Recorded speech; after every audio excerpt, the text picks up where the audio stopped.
mesdames et messieurs, bienvenue dans cette seconde édition d'Africa Tech Debate où nous parlons de technologie. Cette seconde édition qui a pour thème le stockage des données. Nous allons répondre ici à 4 questions.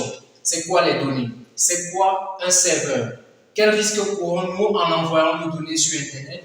Et quels conseils nos informaticiens donnent-ils aux utilisateurs des réseaux sociaux? Et pour répondre à toutes ces questions, nous avons invité des génies du web. Ils sont tous développeurs et étudiants en informatique. Donc laissez-moi déjà vous les présenter. Nous allons commencer par Yacinthe. Vous êtes développeur Python et vous êtes étudiant en informatique. Bonjour. Bonjour, merci, monsieur. Ok, nous avons monsieur Tafon Wamba Rodrigue. Vous êtes développeur Java et étudiant en informatique. Bienvenue. Merci, bonjour, monsieur le président. Et enfin, nous avons Gom Tiamo Franck Roosevelt. Vous êtes développeur PHP et étudiant en informatique. Bienvenue. Merci beaucoup, monsieur le président. Ok, comme vous l'avez entendu, ils sont tous développeurs et informaticiens et aussi étudiants. Maintenant, nous allons entrer très rapidement dans le sujet. En fait, monsieur Tiomo, c'est quoi déjà les données? Merci de m'avoir passé la parole. Bon, quand on parle de données, premièrement, données est d'abord considérée comme une information. Maintenant, une information comment? Une information qui est conservée, qui est susceptible d'être conservée, utilisée, stockée dans un espace de stockage, dans une machine, ou bien sur ce qu'on appelle premièrement un serveur. Oui. Maintenant, exemple de données dans le domaine informatique. Bon. Exemple de données. Ce que je peux appeler données. Premièrement, je peux appeler données les informations qu'on accède sur un site. Parce qu'on les accède, on les appelle informations, mais quand ils sont conservés, ils deviennent des données. Donc, on peut appeler ça comme exemple de données. Ok. Donc, comme exemple de données, nous avons les informations que nous avons par exemple sur un site internet. Oui, que nous partageons sur un site internet. Ok. Maintenant, monsieur Tafon. Ok, à ce que monsieur Tiomo vient d'apporter, au niveau des données, comme exemple d'autres données que nous partageons sur les réseaux sociaux. Exemple de données que nous partageons sur les réseaux sociaux, on a les photos, les PDF. Et donc, les photos, les PDF, les vidéos, les sons, tout ça, c'est ce que nous appelons les données. Maintenant, monsieur Miamou, ils définissent les données comme étant tout ce que nous partageons sur Internet en fait. Qu'avez-vous apporté à cette définition des données? Data is simply raw materials, raw facts. When these raw facts are interpreted, they are raw information. So when you are in the internet, when you are on the internet, I mean to say, when you interpret data on the internet, it is an information, just like you rightly said. That so anything that is being kept on the internet, stored in the internet, is an information, which is in return the collection of what? Data. Ok, nous parlons des données. Les données sont tout ce que nous partageons sur Internet. Maintenant, nous aimerons savoir, ces données sont stockées où, monsieur Miam? Concerning where data are stored, data are stored in memory, as everybody knows. But when you come to computing the internet, as you said, data are stored in the memory of the server. Okay. The memory of the server, because the server is actually like a computer. Like a computer, when you have, for instance, when you are on the internet, you want to get information concerning about a particular thing, you ask a question on Google or on Facebook, all these things is the same thing. So when you send a question on Google, for instance, what is a computer? There's a request that is sent to the server, and the server searches the answer and then respond to you. So that is a scenario of. Ok, vous êtes en train de dire que les données sont stockées sur des serveurs. Maintenant, monsieur Wamba, ces serveurs, c'est quoi déjà un serveur? Lorsqu'on parle de serveur, à première vue, c'est quoi? Un serveur, parlant d'un serveur, c'est une machine. Oui, une machine de très grande capacité, capable de stocker des gigas des informations. Ok, dans un serveur, c'est une machine, en fait, qui permet de stocker des données. Maintenant, lorsqu'on dit un serveur est une machine, nous sommes un peu perdus. Vous qui êtes informaticien, vous comprenez. Mais monsieur Thiomo, lorsqu'on parle de serveur, on dit que c'est une machine. C'est quel genre de machine? Comment elle fonctionne déjà? Bon, premièrement, c'est la grande ensemble des disques qui sont premièrement connectés. Maintenant, on parle spécialement des serveurs. Dit qu'un serveur collectionne des requêtes, ce n'est pas totalement vrai. Vu que si on dit qu'un serveur collectionne des requêtes, ça veut dire que les requêtes sont enregistrées dans les serveurs, ce qui est premièrement faux. Bon, ce que nous voulons, c'est que vous êtes déjà dans un domaine informatique très complexe, mais nous, utilisateurs, nous ne sommes pas dans notre domaine. Nous voulons comprendre. Lorsqu'on parle de serveur, c'est déjà quoi? Lorsqu'on dit mon image, ma vidéo est sur un serveur, en fait, c'est où? Bon, quand on dit ma vidéo est sur un serveur, c'est juste un espace de stockage qui est très éloigné, mais à quel on peut avoir accès à tout moment, parce que serveur égale conservation et disponibilité des données. Donc, tout juste bon pour simple utilisateur, un serveur c'est tout juste comme son disque dur. Mais à travers lequel il a accès par certains points d'accès à ce qu'il faisait. Ok. Donc, par exemple, maintenant, comme lorsque quelqu'un a une machine, ok, lorsqu'il a des informations dans cette machine, lorsqu'il veut par exemple ouvrir un PDF, est-ce une requête? Je ne peux pas dire requête, parce qu'on utilise le mot requête comme ça sur le net. Mais vous avez dit que un disque dur peut être comme un serveur.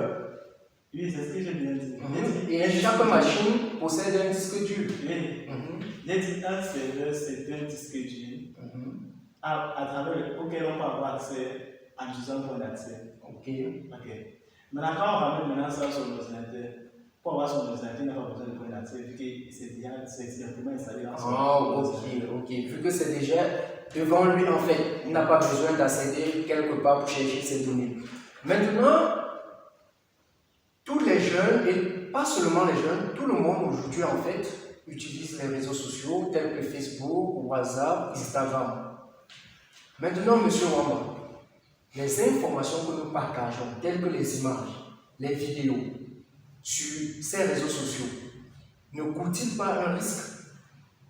Ou bien ne courons-nous pas des risques lorsque nous partageons ces informations?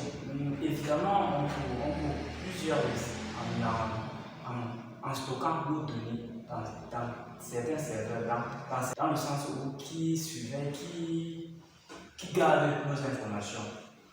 Ok. Là, on court un grand risque. Donc, lorsque nous partageons nos données, par exemple sur les réseaux sociaux, vous dites, nous courons un risque parce que nous ne savons pas quel serveur et qui possède ce serveur. Qui possède ce serveur, justement. Maintenant, monsieur Haïssen, au Cameroun aussi, nous avons des serveurs. It's true. Maintenant, s'il dit que nous ne connaissons pas où nos données sont stockées, qui possède ces serveurs? Par exemple, les géants tels que Facebook, WhatsApp, Instagram, ont-ils le contrôle sur nos données? Obviously, it's true. They have total control on our data. You understand? The point is that when you are, for instance, host a domain name, you decide where you will be hosting. You decide which enterprises to take to host your domain. You understand? So before you go into hosting and save your data in a particular server, you need to be well informed about where your data is going to. Understand? Yeah. So if an individual just you just have to save his domain name anyhow in any enterprise, then he needs to be well informed before going to save his data. Ok, avant qu'on arrive au niveau des serveurs qui sont dans notre pays, par exemple au Cameroun, monsieur Thiomi. Maintenant, déjà sur Facebook, WhatsApp, si par exemple je partage une image, qu'est-ce que je risque? Bon, déjà, sur Facebook, il y a ce qu'on appelle confidentialité. Oui. Donc, en partageant vos images sur Facebook, vous avez le choix. soit elles sont publiques, soit elles sont complètement privées. Là, c'est votre choix. Et je crois bien que le choix est aussi respecté. Oui. Parce que pour avoir la potentialité sur le marché, il faut bien respecter les paramètres de confidentialité de chaque utilisateur. Donc je pense que vrai qu'on risque en mettant nos données sur Internet, mais ce n'est pas côté du fournisseur d'accès.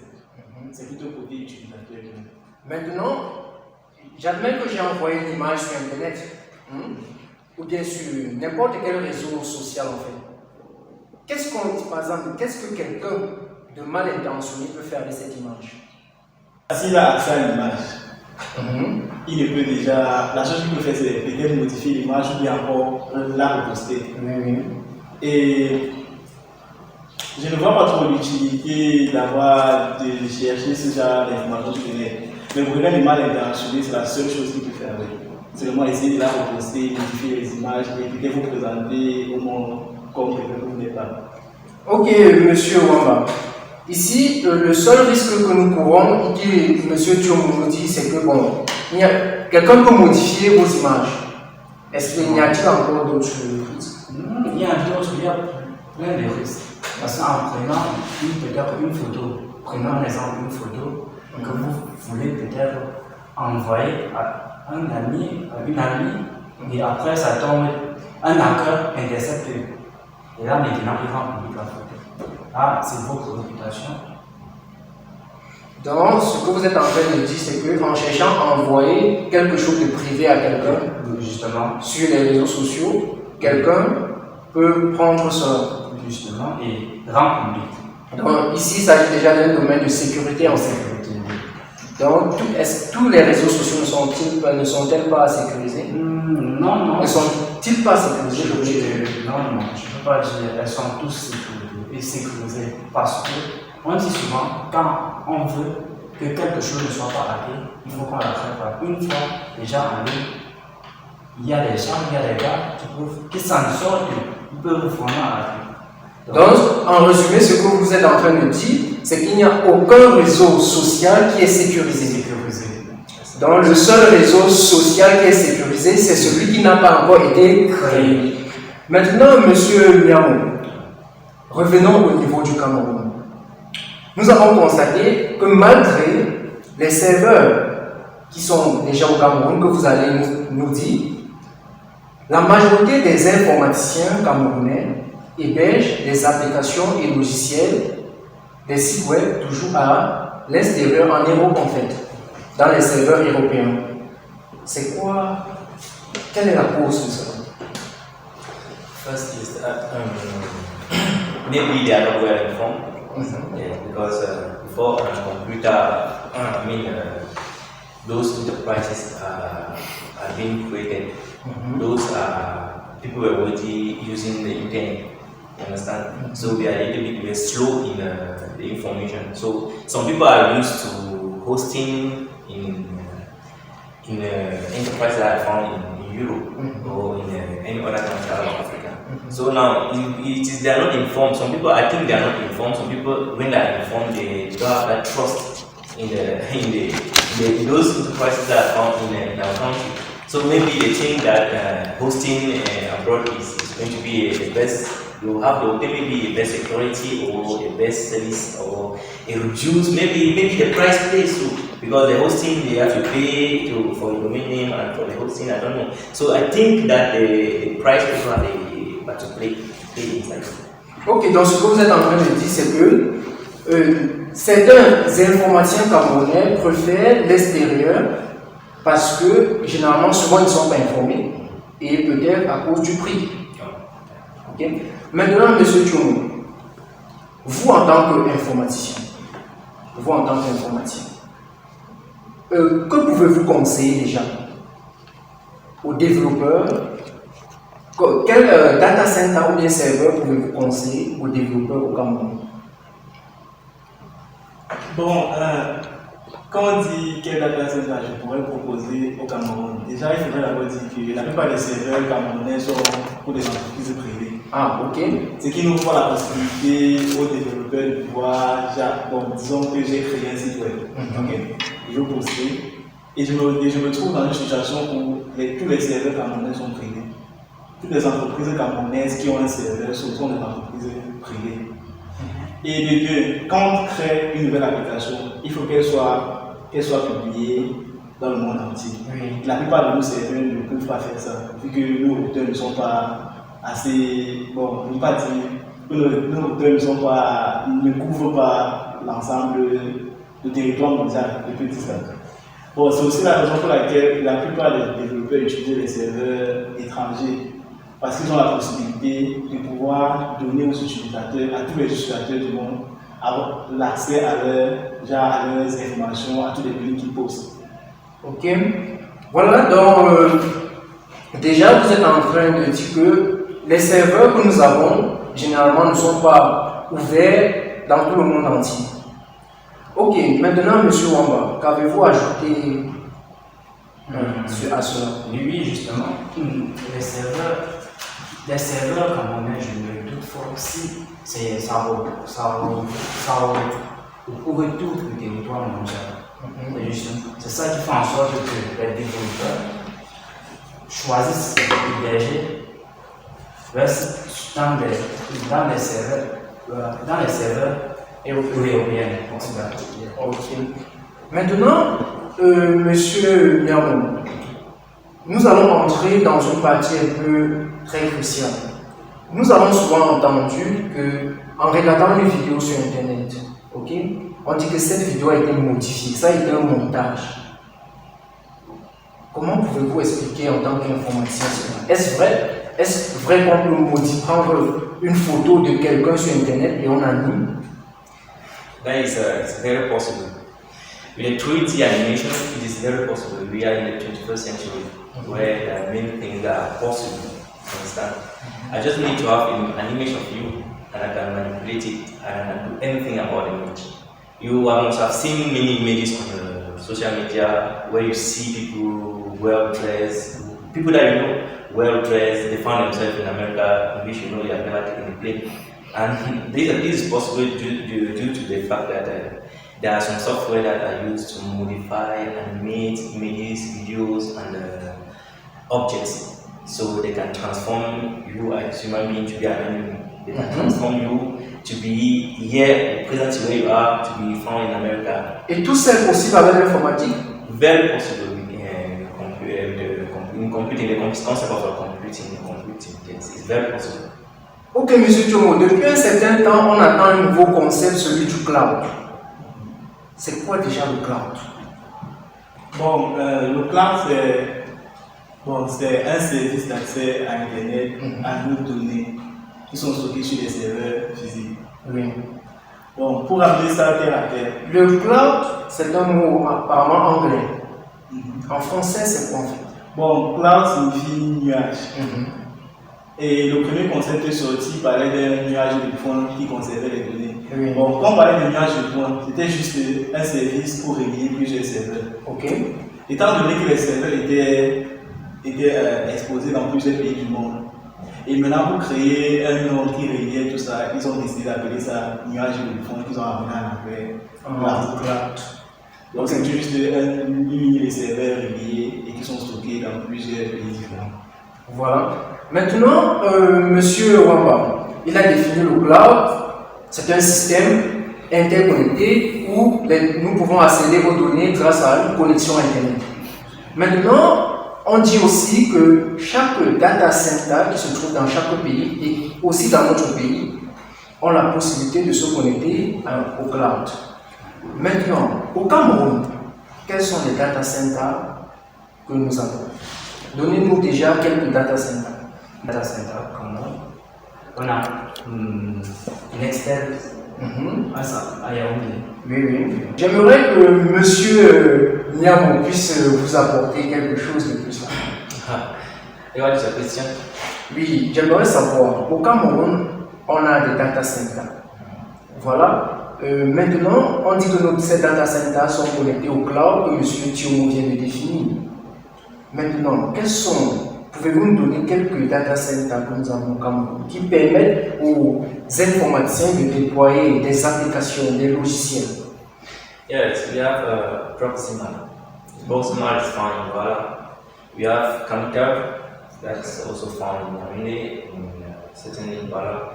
We have, I have worked a lot of research. The Blue Visa. The Blue Visa is found in Douala. Well, before I should highlight the point here, there's a fact here.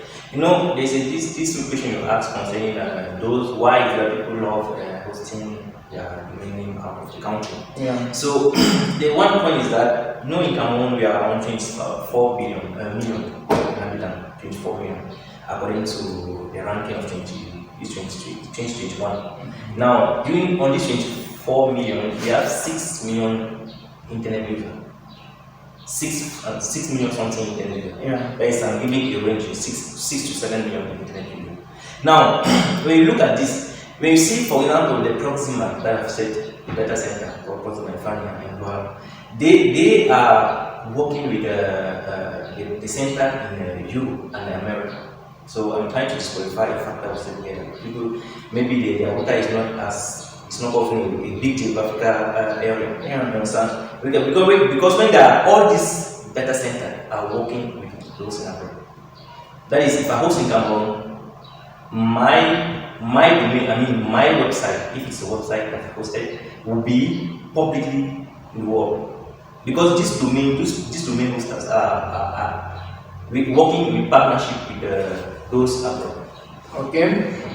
Maintenant que vous nous avez donné quelques data centers que nous avons au Cameroun, ce que j'aimerais déjà savoir, c'est vous qui êtes l'information, vous, monsieur Niamou, où stockez-vous vos sites web que vous développez?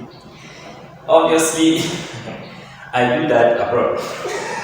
It's unfortunate I do that abroad, but if I do that abroad, it's because. Should I answer because you asked where? Yeah. Okay, I do that abroad. Yeah, but the reason I do that is not because I don't trust those in Africa, in Cameroon in particular. It's just because it is cheaper. As I said, I make sure that the price then is very cheap to host in abroad than in your own country. Yeah. Ok, monsieur Wamba. Lui choisit, bon, il a donné ses raisons d'héberger ses applications en Europe, en Amérique. Maintenant, vous, quels sont les avantages déjà de stocker au Cameroun? Les avantages de stocker ces données au Cameroun, c'est juste les données chez toi. Garder tes données chez toi. Voilà. Aller à l'Occident, rester d'abord chez nous, restons d'abord chez nous plus. Voilà, et monsieur Thiomo, il dit que stocker au Cameroun a des avantages, et ces avantages, comme ce qu'il a cité, c'est d'être sûr que ces données se trouvent chez toi. Maintenant, qu'avez-vous ajouté à ça? Bon, l'avantage de stocker les données au Cameroun, c'est bien ça la question. Oui. Okay. Là, j'aimerais d'abord acheter certaines choses. Quand il dit Proximal a des relations avec l'Occident, moi je dis juste quoi. Parmi les serveurs précités, parmi les serveurs qu'on a premièrement cités, la moitié des serveurs cités sont complètement privés. Okay. Maintenant, quand il a sorti le cas de Proximal, pour moi, Proximal c'est juste un service procuré par l'Occident et qui vient s'installer au Cameroun. C'est tout ça. Okay. Donc, on va dire que c'est un serveur principalement camerounais. Okay. Oui, et déjà là, avant que vous n'entrez dans la question que je vous ai posée, pouvez-vous nous donner un serveur qui est principalement camerounais? Bon, un serveur principalement camerounais. Bon, j'ai l'habitude de travailler en Excel. Okay. Bon, là-bas, nous avons un serveur, nous avons des serveurs de meeting. Les serveurs sont stockés au Cameroun, à Yaoundé, vers marché de Fouzi. Okay. Les serveurs sont stockés au Cameroun, mais ces serveurs sont principalement utilisés par Excel. Ok. Maintenant, revenons. C'est quoi? Donnez-nous déjà l'avantage de stocker, par exemple, chez Nextel. Ok, l'avantage de stocker chez Nextel, c'est quoi? On aura la possibilité d'avoir accès plus rapidement. Parce que quand on a besoin d'accès à une donnée sur Internet, qu'est-ce qu'on fait? On passe la demande dans un service de recherche. Okay. La demande passe par plusieurs routeurs. Ça veut dire quoi? Quand la demande accède au premier routeur, le routeur cherche le serveur le plus proche. Il passe la demande d'accès. Si le serveur le plus proche n'arrive pas à avoir accès à la donnée, on renvoie la demande au routeur qui passe au routeur suivant. Et il fait quoi? Si on conserve nos données au Cameroun, on aura la possibilité d'avoir accès à ça plus rapidement. Le routeur sera déjà installé dans notre pays. Et il fait que la requête sera traitée aussi plus vite. Donc, maintenant, voilà, quel est l'inconvénient de stocker aussi au Cameroun? Premièrement, je voudrais dire la sécurité de nos données. La sécurité de nos données. Parce que quoi, en conservant au Cameroun, il faudrait d'abord qu'on s'assure que les entreprises chez qui on conserve les données ont certains paramètres de sécurité, confidentialité des données. Donc ils respectent la triade CAI, confidentialité, intégrité et authenticité. Maintenant, il y a aussi un autre désavantage. Nous sommes dans un pays qui est du 21e, nous sommes au 21e siècle, dans un pays qui a encore des problèmes de lumière. Problème de lumière, oui. Et j'aimerais rappeler, ces problèmes de lumière, les serveurs n'ont pas de batterie de recharge, à moins que l'entreprise ait ce qu'on appelle couramment les groupes électrogènes. Oui. À moins qu'ils aient ça, les données seront à chaque fois indisponibles. Parce que lorsqu'il y a plus de lumière, le serveur s'arrête. À moins qu'il y ait une batterie de recharge. Ok, monsieur, nous tendons déjà vers la fin. Monsieur Niamo, quel conseil, vous en tant que jeune informaticien, quel conseil donnez-vous à la population, cette population qui utilise les réseaux sociaux à chaque seconde, à chaque minute? Quel conseil vous les donnez sur la publication des images, des vidéos? First, say they should know what they post. They should know what they keep on the internet. Given that I explained here that I just need your image, I can do whatever I want to do with it. There are people out there that are having bad intentions, that they can use it to do certain kind of things, and it will really tarnish your reputation. Like you rightly said, none of this is secure. None, because none is 100% secure, because there's a level of security that is sure. It's a level of security, but it's not 100% secure. Ok, thank you.